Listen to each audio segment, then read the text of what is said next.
Hola, ¿qué tal amigos? ¿Cómo están? Bienvenidos a otra edición más del programa Entre Líneas. Hoy estamos abordando un tema que nos involucra a todos los guatemaltecos, ya que pues estamos hablando de la niñez guatemalteca y de tal manera que por eso le estamos dando la más cordial bienvenida al señor Procurador General de la Nación, al licenciado Welmer Gómez, quien pues nos ha recibido y que hoy vamos a abordar el tema de lo que es la migración en la niñez. Licenciado, ¿cómo le afecta a la niñez guatemalteca el fenómeno de la migración? Bueno, el fenómeno de la migración, ante todo, bienvenidos a la Procuraduría General de la Nación. A la pregunta concreta, definitivamente afecta muchos aspectos. Dentro de ellos tenemos desintegración familiar.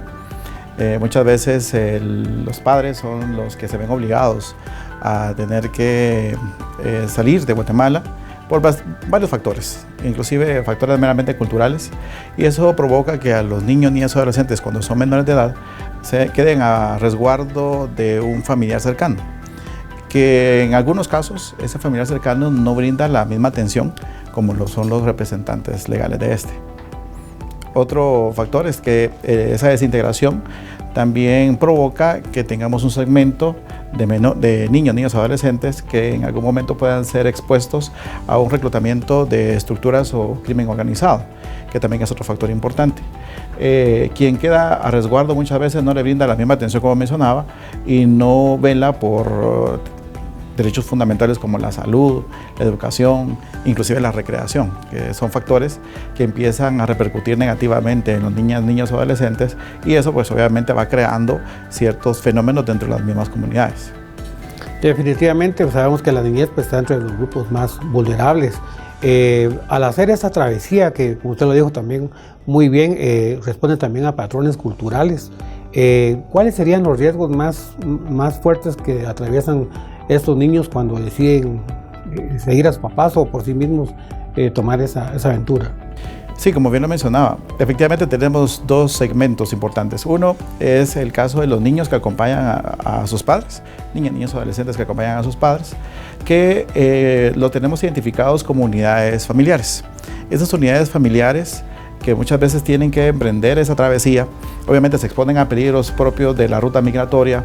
También en muchos de esos casos son obligados prácticamente a caminar grandes distancias, colocándoles en una situación obviamente de riesgo en su salud. También calores extremos que también puede provocar un daño a ellos. También tenemos casos de exposición a grupos o estructuras criminales dentro de la travesía, inclusive pueden ser víctimas de trata, pueden ser víctimas de abusos sexuales, inclusive dentro de la misma ruta, entre otros aspectos, ¿verdad? Claro, efectivamente el rol de ustedes es muy grande en función, pues tienen la responsabilidad que cuando vienen retornados, ya sean que son propios o a gente que viene en tránsito, jóvenes y niños, ¿cuál es el protocolo y qué es lo que ustedes hacen al recibirlo? Otra parte que también tenía pendiente en la respuesta anterior era el hecho de que los niños, niñas, adolescentes que pues en la travesía van solos, no tienen ninguna persona que los resguarde. ¿Qué pasa ahí? Bueno, cuando estas personas o cuando los niños, niñas, adolescentes son interceptados en la ruta migratoria, México, que es el vecino, nosotros tenemos que activar ciertos protocolos. Hay dos formas de retorno en Guatemala. Tenemos una forma de retorno vía terrestre, que son los que ingresan por Guatemala vía Tecumumán, y también tenemos vía aérea, que es la Fuerza Aérea de Guatemala. Cuando estamos frente a niñas, niños o adolescentes, el manifiesto es trasladado a la Procuraduría General de la Nación y ya con esta información nos permite ubicar al recurso familiar idóneo aquí en Guatemala. Cuando ya lo tenemos identificado, estas personas son entrevistadas por personal nuestro para establecer que efectivamente estas personas son idóneos al final para el entorno del menor, que es lo que necesitamos. Se lleva a cabo la reunificación correspondiente una vez ingresan a Guatemala vía aérea. Ahora, por vía terrestre, el protocolo tiene una variante. El protocolo es que ingresan por Tecumumán, se lleva el registro correspondiente y estos son trasladados a Quetzaltenango. En Quetzaltenango son ubicados muchas veces en los grupos familiares, el recurso familiar idóneo, a efecto de poder llevar a cabo las reunificaciones. Bueno, esto evidentemente es algo complejo porque, digamos, dentro de las razones eventuales que pudiera tener, en este caso, unos niños o adolescentes, era irse, por ejemplo, a lugares que tienen mucha violencia. Entonces, ustedes son fundamentales a la hora precisamente de resguardar la integridad de ellos, digamos, retornados y que no caigan o salgan de nuevo otra vez con los problemas que motivaron su salida. Sí, efectivamente, dentro de las funciones que nos corresponde como Procuraduría General de la Nación está la representación judicial de aquellos niñas, niños, adolescentes que tengan algún tipo de conflicto de interés con quienes los representan. Cuando identificamos que el niño, niña, adolescente está, su razón de haber migrado es por un entorno violento que vulnera sus derechos fundamentales, el equipo de la Procuraduría General de la Nación, ya estamos hablando de abogados, acude a un juzgado de niñez solicitando medidas de protección. Buscamos un recurso familiar idóneo y la última ratio o la última opción que tenemos como Procuraduría es la institucionalización en un hogar de abrigo que está a cargo de la Secretaría de Bienestar Social. O sea, esas son las acciones que a nivel de órganos jurisdiccionales nos corresponde como Procuraduría General de la Nación. Digamos, también vienen, lo que usted mencionaba de los protocolos, no es nada más que viene un menor y ellos tienen un proceso, tienen un resguardo, en el caso de Cozatenango creo que tienen albergues ustedes y tienen... perdón, ¿cómo mira usted, digamos, qué incidencia más? ¿Hay más varones o más mujercitas las que están en el tema migrante? El número es muy similar, pero sí se inclina más por niños varones. Adolescentes varones. Sí, adolescentes varones. Sí. ¿Cuál sería el llamado? Ustedes con la experiencia, porque ustedes han tenido que administrar esa gran brasa, ¿verdad? Que usted le haría, digamos, a los padres, a los mismos niños, adolescentes que nos están viendo en este momento. Sí, definitivamente el llamado es a que nos quedemos en Guatemala.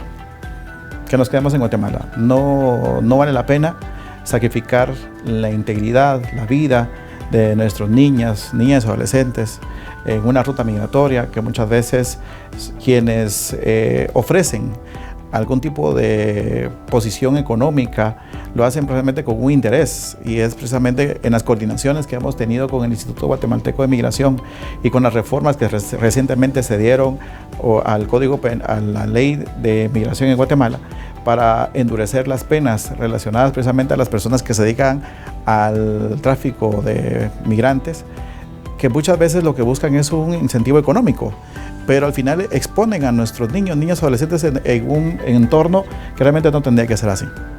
Las instituciones que formamos parte del sistema que de una u otra forma resguarda los derechos de los niños, niñas, adolescentes, inclusive a las personas en general en temas de migración, pues estamos buscando programas que incentiven a que nuestros guatemaltecos se queden aquí en el territorio nacional. Ese es el llamado efectivamente a no correr ese riesgo. No hay, digamos, un trabajo, cambiar un estatus, no va a representar el riesgo de una vida, más el secuestro, etcétera, que ellos están expuestos. Y finalmente ustedes tienen esta alerta Alba Kenneth. ¿Nos podría comentar cómo funciona y cómo están estos números? Sí, efectivamente tenemos una ley que le da vida precisamente a la coordinadora interinstitucional, que es la alerta Alba Kenneth. ¿Qué permite ello? En el momento en el que se tiene información de que un niño o una niña o un adolescente ha sido sustraído o ha desaparecido, a través de los canales de denuncia nosotros tenemos la información de este niño, niña, adolescente, y nos permite realizar coordinaciones en una forma ágil, porque en ese momento el tiempo es un factor muy importante. Nos permite coordinar tanto con la Policía Nacional Civil como con el Ministerio Público y otras instituciones que forman parte de la coordinadora. Cuando se tiene información de que pueda estar fuera del territorio nacional, se activa precisamente un protocolo, inclusive con el Ministerio de Relaciones Exteriores, para realizar las coordinaciones correspondientes y con ello llevar a cabo acciones efectivas, rápidas, que resguarden de mejor forma la integridad de nuestros niños, niñas y adolescentes. Muchísimas gracias por este espacio y recordarle a nuestros amigos que todos somos responsables de nuestra niñez, y por supuesto qué bueno que hay una institución como la del Procurador que pues está alerta y obviamente pues está mostrando que tiene una gran eficiencia en lo que es su quehacer, que es representar a los niños, como también cuidarlos en este tema. Muchas gracias por abrirnos las puertas y le agradecemos este espacio. Muchas gracias. Gracias. Mucho gusto. Gracias. Qué gusto. Gracias. Adiós. Ahora.